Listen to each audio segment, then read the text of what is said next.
स्वामी को ना धरिबा उचित नुहे काहीकि कौन करबा द्वारा संतान प्राप्ति कामना पूरण हुए। सुखमय जीवन यापन करने को हेले धर्मशास्त्र मानकरे लिखित नियम गुड़िकर पालन करबा जरूरी होता है। शास्त्र रे अनेक कार्य करने को कुहाजिबा सह किछि कार्य पय बारण मध्य करा जायछि।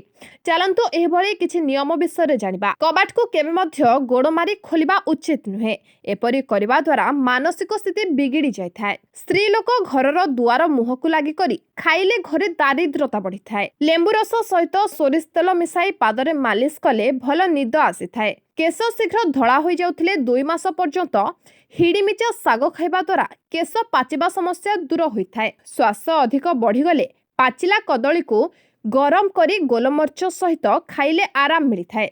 झाड़ू को घरर दक्षिण पश्चिम कोण रे लुचाई रखिबा द्वारा घरे सुख समृद्धि वृद्धि होइथाए। ठाकुर घरे काली, शनि, भैरव और नटराज मूर्ति रखिबा उचित नुहे। रुटी करि सारिबा परे रुटी केबे भी गणंतु नहीं कि रुटी रखुथिबा जागा को केबे खाली रखंतु नहीं।